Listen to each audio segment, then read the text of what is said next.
Hi everyone, welcome to education point. तो हम यहाँ पे जो है वर्ल्ड हिस्ट्री के बारे में पढ़ रहे हैं। तो वर्ल्ड हिस्ट्री में हमने जो है रशिया के बारे में देखा था, मीन रशियन रेवोल्यूशन के बारे में देखा था। एंड देन उसके बाद में जो है हमने फ्रेंच रेवोल्यूशन के बारे में भी हमने जो है बात की थी अपने चैप्टर नंबर 1 में। And now in our previous video we had started the chapter number 3, जिसमें हम बात कर रहे हैं अबाउट द जर्मनी के बारे में। एंड वहाँ पे जो है हिटलर का जो है राइज किस तरह से होता है, राइट। एंड जो है हिटलर के अंडर जो है नाजिज्म जैसे जो आइडियाज होते हैं उनका राइज जो है क्यों यहाँ पे होता है। तो ये तो हम यहाँ पे देखेंगे इस पर्टिकुलर वीडियो में कि जो है नाजिज्म जैसे जो आइडियाज होते हैं वो यहाँ पे जो है राइज क्यों होते हैं वर्ल्ड वॉर 1 के बाद में। हाउएवर वर्ल्ड वॉर 2 के बाद में जो है यहाँ पे जर्मनी की तरफ जो है जर्मनी के अलाइज का क्या एक तरह से रवैया रहता है उसके बारे में हमने बात की थी अपनी प्रीवियस वीडियो में। इस चैप्टर को हमने यहाँ पे स्टार्ट किया था। Okay, so now in this particular video we will discuss about the birth of the Weimar republic. Okay, तो ये वेमार रिपब्लिक क्या है सॉरी, ये वेमार रिपब्लिक है क्या, इसके बारे में हम जो है यहाँ पे बात करेंगे। एंड किस तरह से वर्ल्ड वॉर 1 के बाद में या फिर वर्ल्ड वॉर 2 के बाद में जो है जर्मनी को अपने जो एरियाज थे वो उनके हाथ से जो उन्हें खोने पड़ते हैं, उनके बारे में भी हम यहाँ पे बात करेंगे। ओके, सो जर्मनी जो कि 20th सेंचुरी के अर्ली इयर्स में जो है काफ़ी पावरफुल एम्पायर रहती है। तो इसने जो है फर्स्ट वर्ल्ड वॉर 1 में भी जो है हम बोल सकते हैं कि फर्स्ट वर्ल्ड वॉर जो थी जो कि 1914 से लेके 1918 के बीच में हुई थी उसमें हिस्सा लिया था। एंड इसमें जो है इनके अलाइज थे। तो वर्ल्ड वॉर 1 में जो है इनके अलाइज कौन से रहते हैं, सबसे पहले जो है ऑस्ट्रिया, राइट, ऑस्ट्रियन एम्पायर हो गई।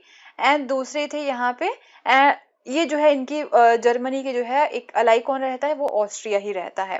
Okay, and against the allies, तो दूसरी तरफ यहाँ पे कौन से थे जो इनके, एक तो ये अलाई ये हो गए जर्मनी एंड ऑस्ट्रिया, एंड दूसरी तरफ यहाँ पे जो दूसरी पार्टी थी वो कौन सी थी, वो थी England, France and then Russia, right. तो ये यहाँ पे जो है दो पार्टीज थी, तो इनके खिलाफ जो है यहाँ पे वर्ल्ड वॉर 1 होती है। So all join the war enthusiastically hoping to gain from a quick victory. जैसे कि हमने जो है रशियन रेवोल्यूशन के बारे में जब देख रहे थे तो उन्होंने भी जो है काफी एंथुजियास्टिकली जो है इसे ज्वाइन किया था इस वर्ल्ड वॉर 1 को, कि वो ये देख रहे थे कि यहाँ पे हमें जो है क्विक विक्ट्री मिल जाएगी, बट ऐसा नहीं हुआ था। रशिया में भी जो है काफ़ी सारी प्रॉब्लम्स का सामना करना पड़ा था आफ्टर दी वर्ल्ड वॉर 1, हमने देखा था अपने चैप्टर नंबर 2 में। Okay, so little did they realize that the war would stretch on and eventually draining Europe all its resources. तो इन सभी को जो है ऐसा लगता था कि ये जो वॉर है वो जल्दी ही खत्म हो जाएगी एंड हमें जो है जल्दी ही यहाँ पे जीत प्राप्त हो जाएगी। बट इन लोगों ने ऐसा रियलाइज नहीं किया था कि ये जो वॉर है वो लंबी खिंच जाएगी एंड जो यूरोप के जितने भी रिसोर्सेज हैं वो ड्रेन आउट हो जाएंगे, ऐसा इन लोगों ने कभी नहीं सोचा था। ओके, सो जर्मनी को यहाँ पे जो है स्टार्टिंग में इनिशियल जो गेन्स होते हैं वो तो इन्हें हुए थे। फ्रांस एंड बेल्जियम जैसे जो एरियाज हैं वो जर्मनी ने अपने कंट्रोल में कर लिए थे वर्ल्ड वॉर 1 में। However, the Allies strengthened by the US entry in the 1917 but क्या होता है कि अब 1917 में इन लोगों को, पहले तो जो है ये जो अलाइज थे इन्हें जो है हार का सामना करना पड़ रहा था, बट अब जो है इन अलाइज को, जो दूसरी पार्टी थी, इसे जो है यहाँ पे यूएस भी ज्वाइन कर लेता है। इंग्लैंड, फ्रांस एंड रशिया को जो है यूएस भी 1917 में जो है ज्वाइन कर लेता है, जो कि काफी पावरफुल कंट्री थी, जिसकी वजह से अभी ये अलाइज जो है वो क्या करते हैं, वो जीत जाते हैं। उनकी जो है यहाँ पे जीत होती है कहाँ पे, वर्ल्ड वॉर 1 में। एंड ये वाले जो अलाइज थे जर्मनी एंड ऑस्ट्रिया हो गया, इन्हें जो है यहाँ पे हार का सामना करना पड़ता है, राइट। हाउएवर स्टार्टिंग में तो ये जीत रहे थे, फ्रांस एंड बेल्जियम जैसे जो एरियाज थे वो इन्होंने ऑक्युपाई कर लिए थे। बट क्या रहता है कि जो जर्मनी एंड ऑस्ट्रिया है, राइट, उन्हें बाद में हार का सामना करना पड़ता है। इनके कुछ और भी छोटी मोटी सेंट्रल पावर्स थी जो इनके अलाइज थी, उन सभी को यहाँ पे हार का सामना करना पड़ता है नवंबर 1918 में, जब यूएस जो है दूसरी पार्टी को ज्वाइन कर लेता है। तो अब क्या है, जर्मनी को हार का सामना करना पड़ रहा है। तो the defeat of the imperial Germany, तो जब ये यहाँ पे वर्ल्ड वॉर वन में हिस्सा ले रहे थे जर्मनी, उस समय में ये जो कंट्री थी वो एक इंपीरियल कंट्री थी, मीन जो है यहाँ पे रूलर्स का राज हुआ करता था। ओके, बट ये जो इंपीरियल जर्मनी थी उन्हें जो है लॉस होता है, उन्हें जो है हार का सामना करना पड़ता है। तो क्या होता है कि अब एम्परर को जो है अपनी जगह यहाँ पे छोड़नी पड़ती है जब ये हार जाते हैं, जिसकी वजह से कुछ पार्लियामेंट्री पार्टीज जो होती हैं वो जो है अब जर्मन पॉलिटी को रिकास्ट करने की कोशिश करते हैं, उन्हें अपॉर्चुनिटी मिल जाती है। तो एम्परर जो है वो यहाँ पे उन्हें हटा दिया जाता है वर्ल्ड वॉर वन के हार के बाद में। एक नेशनल असेंबली जो है वो यहाँ पे वेमार में मिलती है, वेमार जो कि इनकी एक छोटी सी हम बोल सकते हैं सिटी थी, राइट, वहां पे मिलती है। एंड एक डेमोक्रेटिक कॉन्स्टिट्यूशन जो होते वो यहाँ पे बनाते हैं, एंड उसका जो है फेडरल स्ट्रक्चर रहता है, राइट, डेमोक्रेसी जैसे जो आइडियाज होते हैं वो यहाँ पे जो है लेके आए जाते हैं। So deputies were now elected to the German parliament or the Reichstag on the basis of, जो जर्मन पार्लियामेंट जो है उसका दूसरा नेम है रेस्टैग। ओके, सो यहाँ पे equal and universal vote cast होती है, उसके थ्रू ही जो है यहाँ पे डेप्यूटीज को इलेक्ट किया जाता है।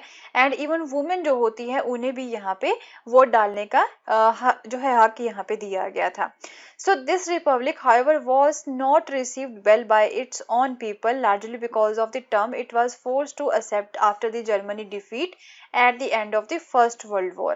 क्योंकि अब क्या होता है, however यहाँ पे पार्लियामेंट जो है वो तो बना लिया जाता है, राइट, तो यहाँ पे पार्टीज भी बना दी जाती है, मीन यहाँ पे इलेक्शंस भी हो जाते हैं, बट ये जो रिपब्लिक यहाँ पे बनाया जाता है ये रिपब्लिक जो है जर्मन के लोगों को पसंद नहीं आता है, क्योंकि यहाँ पे जर्मन के ऊपर जो है कई सारे ऐसे टर्म्स एंड कंडीशंस जो है वो थोप दी गई थी। कब थोप दी गई थी, जब फर्स्ट वर्ल्ड वॉर वन में जो है हार का सामना इन्हें करना पड़ता है, उसके बाद में जो है जर्मनी के ऊपर जो है कई सारी टर्म्स एंड कंडीशंस जो है वो थोपी गई थी, एंड जर्मनी जो है उन टर्म्स एंड कंडीशंस को एक्सेप्ट भी कर लेता है। एंड ये जो टर्म्स एंड कंडीशन किसके द्वारा थोपी गई थी, जो इनके अलाइज थे, राइट, जो ब्रिटेन हो गया या फिर यहाँ पे इनके यहाँ पे इनके जो दूसरे अलाइज थे, जो ऑस्ट्रिया हो गए या फिर जो सेंट्रल पावर्स हो गए, तो इन अलाइज ने जो है इनके ऊपर जो है हम बोल सकते हैं कि काफी सारे हम बोल सकते हैं कि टर्म्स एंड कंडीशन जो होती वो थोपी थी। ओके, तो यहाँ पे क्योंकि एक पीस ट्रीटी हुई थी वर्सेस में with the allies was a harsh and humiliating peace, काफी ज्यादा जो है गलत पीस जो होता है वो यहाँ पे रखा गया था, मीन जो ट्रीटी यहाँ पे वर्सेस की होती है उसके अंडर जो है काफी हार्श एंड ब्रूटल तरीके से जो है ये ट्रीटी की जाती है, राइट। जर्मनी जो है इनकी अपनी ओवरसीज कॉलोनीज जो थी वो उसे लॉस्ट कर लेता है, जिसकी वजह से इसकी जो है 1/10 ऑफ इट्स पॉपुलेशन मीन 10% इसकी जो पॉपुलेशन होती है वो इनके हाथ से निकल जाती है, 13% इनकी जो टेरिटरीज होती है वो इनके हाथ से निकल जाती हैं, and 70% of its iron and 26% of its coal to France, Poland and Denmark and the Lithuania. तो इसके जो आयरन को जो एक तरह से आयरन जो इनकी खदानें होती हैं आयरन की एंड कोल की खदानें जो होती है वो इनके हाथ से निकल जाती हैं, कहाँ पे चली जाती हैं, France, Poland, Denmark and Lithuania के हाथों में चली जाती हैं। ओके, क्योंकि ऐसा बोला जा रहा था जर्मनी के अलाइज के द्वारा कि जो भी यहाँ पे हमें हार का सामना करना पड़ा है वो जर्मनी के कारण ही करना पड़ा है, एंड इनके ऊपर जो है अब यहाँ पे इस चीज का भुगतान जो है वो जर्मनी ही करेगा, जिसकी वजह से यहाँ पे वर्सेल में एक संधि होती है, एंड उस संधि के अंदर जर्मनी जो है वो अपनी ओवरसीज कॉलोनीज को लॉस्ट कर देता है, इसकी पॉपुलेशन की भी इनके हाथ से निकल जाती है, आयरन एंड कोल की जो खादान होती है वो भी इनके हाथ से निकल जाती है। ओके, एंड जर्मनी का कुछ ऐसा भी एरिया था जिसे जो है ये डीमिलिटराइज भी कर देते हैं, सो डैट की जो जर्मनी है उसकी पावर वीक हो जाए। ओके, तो ये वॉर गिल्ट क्लोज था कि ये जो वॉर यहाँ पे हुई है एक्चुअल में वो जर्मनी के कारण ही हुई है, ये क्लोज जो है इनके ऊपर थोपा जाता है जर्मनी के ऊपर। ओके, वर्ल्ड वॉर वन के बाद में जो है ऐसी चीजें इनके साथ होती हैं। Okay, and Germany responsible for the war and the damages, जो भी यहाँ पे नुकसान हुआ है अलाइड कंट्रीज को उसका रिस्पॉन्सिबल कौन है, वो जर्मनी ही है। ऑस्ट्रिया एंड कुछ सेंट्रल पावर्स जो कि इनके सपोर्टर थे, जो इनके अलाइज थे, उनको जो भी नुकसान यहाँ पे हुआ है उसका जो है कारण यहाँ पे यही है कि जर्मनी रिस्पॉन्सिबल है वॉर का। ओके, एंड जर्मनी को अब ये भी फोर्स किया जाता है कि वो जो है अराउंड 6 बिलियन पाउंड जो है, राइट, वो कंपनसेशन भी प्रोवाइड करवाएगा, इतना बड़ा जो है इनके ऊपर ये थोपा जाता है कंपनसेशन पे करने के लिए।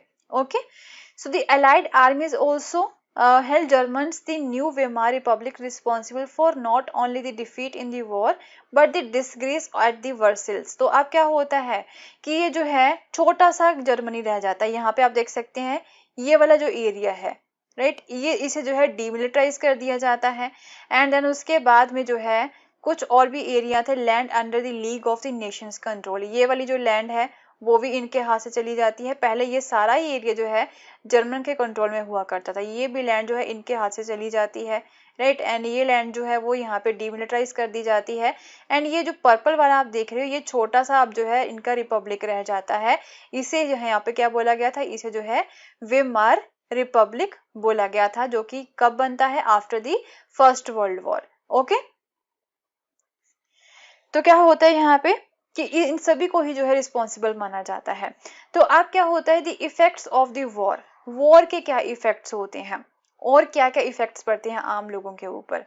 So the war had a devastating impact on the entire continent, पूरे यूरोप के ऊपर, पूरे यूरोप कॉन्टिनेंट का जो है के ऊपर जो है काफी गलत इफेक्ट पड़ते हैं वर्ल्ड वॉर 1 के, राइट। वो दी साइकोलॉजिकली एंड फाइनेंशियली दोनों ही तरीके से जो है काफी गलत इम्पैक्ट पड़ते हैं।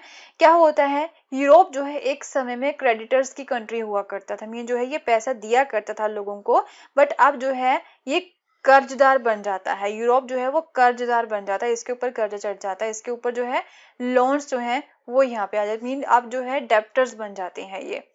अनफॉर्चुनेटली जो वेमार रिपब्लिक अभी जो है जस्ट बना था, जो इन्फेंट था, अभी जो है अपनी इनिशियल स्टेज में ही था, क्योंकि इनसे काफी सारी टेरिटरीज जो थी वो छीन ली गई थी। एंड ये जो इन्फेंट वेमार रिपब्लिक था, इन्हें जो है एक तरह से काफी सारे जो है कंपनसेशन भी पे करने थे, तो राइट, तो ये भी जो है गलत इम्पैक्ट इसके ऊपर पड़ता है। एंड ये जो रिपब्लिक था इसके ऊपर जो है वॉर गिल्ट का भी बर्डन था। एंड नेशनल ह्यूमिलिटेशन जो होता है क्या हो, and the national humiliation and was financially crippled by being forced to the pay compensation.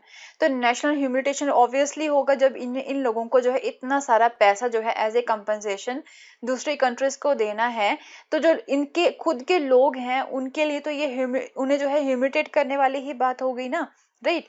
So those who supported the Weimar Republic, and जो लोग यहाँ पे वेमार रिपब्लिक को सपोर्ट भी करते थे, जैसे सोशलिस्ट हो गए, कैथोलिक्स एंड डेमोक्रेट्स हो गए, they became easy targets of the attack in the conservative nationalist circles, right. तो उनके ऊपर भी, जो इनके सपोर्टर थे उनके ऊपर भी जो है यहाँ पे अटैक किए जा रहे थे कुछ कंजर्वेटिव नेशनलिस्ट सर्कल्स के द्वारा। उन्हें जो है नवंबर क्रिमिनल्स बोला जाता था कि आप ही की वजह से यहाँ पे वॉर हुई है, आप ही की वजह से हम जो है फाइनेंशियली वीक हुए हैं, आप ही की वजह से हमें जो है यहाँ पे कंपनसेशन पे करना पड़ रहा है, आप ही की वजह से जो है हमें जो है हमारी टेरिटरीज को खोना पड़ा है। ओके, तो अब क्या था, this mindset had a major impact on the political developments. तो पॉलिटिकल डेवलपमेंट्स जो भी यहाँ पे अर्ली 1930s में होंगी उसके ऊपर जो है काफी इम्पैक्ट पड़ता है। तो इस वर्ल्ड वॉर के बाद में जो है यूरोपियन सोसाइटी के ऊपर एंड यूरोपियन पॉलिटी के ऊपर जो है काफी इफेक्ट पड़ता है। एंड क्या था, यहाँ पे वर्ल्ड वॉर 1 के बाद में जो सोल्जर्स थे उन्हें जो है सिविलियन से ऊपर जो है समझा जाने लगा था। एंड पॉलिटिशियन एंड जो पब्लिसिस्ट होते हैं उन लोगों ने जो है ऐसा बोलना स्टार्ट कर दिया था कि जो लोग हैं, जो आम महन है, उन्हें जो है एग्रेसिव होना होगा, उन्हें स्ट्रॉन्ग एंड मस्कुलिन यहाँ पे होना होगा, ऐसा जो है उन लोगों ने ऐसा बोलना स्टार्ट कर दिया था। So the truth, however, was that the soldiers lived the miserable lives. However, उन लोगों को जो है यहाँ पे एक जो है सिविलियन से ऊपर दिखाना जो है वो स्टार्ट कर दिया गया था। बट जो ट्रुथ क्या था कि जो सोल्जर थे वो काफी गंदी लाइफ जो है व्यतीत करते थे, उन्हें ट्रेंचेस में रहना पड़ता था, पहाड़ियों में रहना पड़ता था, वहां पे जो है कई सारे जो जानवर होते हैं, राइट, वो जो है वहां पे रहते थे, तो उन जानवरों के साथ रहना कितना मुश्किल होगा इनके लिए। उन्हें जो है पॉइजनस गैसेस जो होती हैं उन्हें फेस करना होता है, एनिमल जो एनिमीज होते हैं वो उनके ऊपर शेल कर देते हैं, राइट, जो गैसेस होते हैं वो फेंकते हैं, उन्हें जो फेस करना होता है। तो क्या था कि उनके जो रैंक्स थे वो रैपिडली रिड्यूस हो रहे थे।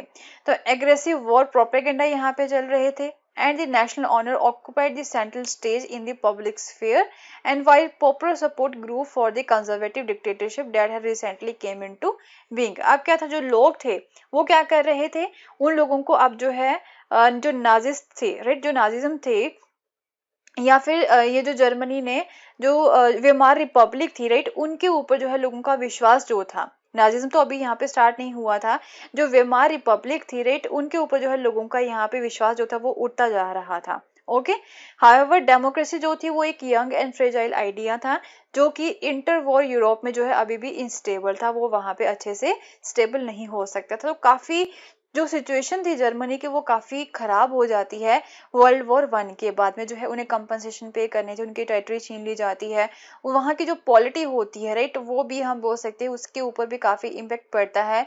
लोगों का जो है यहाँ पे इनके ऊपर से जो विश्वास है वही उठ जाता है, जो रिपब्लिक यहाँ पे बनाई जाती है उसके ऊपर से जो है यहाँ पे विश्वास उठ जाता है। Okay, so will continue with the new topic and उसमें देखेंगे अब आगे जाके जो है क्या होता है, क्योंकि हम देख रहे हैं कि जो यहाँ पे जर्मनी है वो ऐसा क्या होता है कि वो जो नाजी आइडियाज होते हैं, जो नाजी या फिर नाजिज्म जैसे जो आइडियाज होते हैं उन्हें वो अडॉप्ट कर लेते हैं। तो ऐसा बोला जाता है कि वर्ल्ड वॉर 1 के बाद में जो है जो भी चीजें यहाँ पे हुई थी जर्मन के साथ, राइट, उसकी वजह से जो है यहाँ पे नाजिज्म जो है उसका राइज होता है। तो हम देख रहे थे कि ऐसी क्या क्या चीजें जो है वर्ल्ड वॉर 1 के बाद में यहाँ पे जर्मनी के साथ हुई थी। तो ये चीजें यहाँ पे जब हार का सामना करना पड़ता है तो जर्मनी को ही रिस्पॉन्सिबल ठहरा दिया जाता है कि जो है उन्हीं की वजह से जो है यहाँ पे वॉर हुई है, जो वर्ल्ड वॉर 1 जो है वो जर्मनी की वजह से ही हुई है। एंड बाद में जो भी लॉसेस यहाँ पे हुए हैं अलाइड कंट्रीज को वो भी जर्मनी के कारण ही हुई है, एंड जर्मनी को जो है कंपनसेशन इसका पे करना ही पड़ता है। डेट इज वाई यहाँ पे जो नाजिज्म जैसे आइडियाज होते हैं वो राइज होते हैं, क्योंकि जर्मनी को अपनी टेरिटरीज भी लॉस करनी पड़ती है, इसका पैसा यहाँ से जाता है, राइट। इनके जो आम सिविलियन थे उन्हें काफी प्रॉब्लम्स का सामना करना पड़ रहा था। So will continue with the new topic in our next video, and अगर आपको